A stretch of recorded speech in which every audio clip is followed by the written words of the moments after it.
يا أيها الذين آمنوا استعينوا بالصبر والصلاة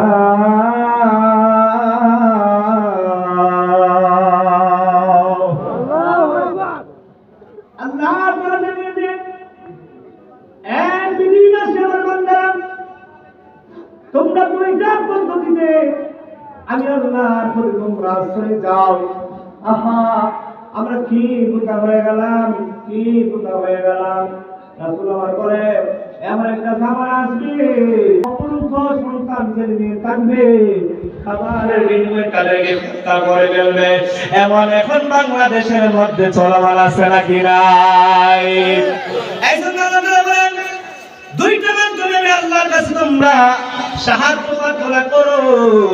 আল্লাহ তাআলা বলেন একটা হলো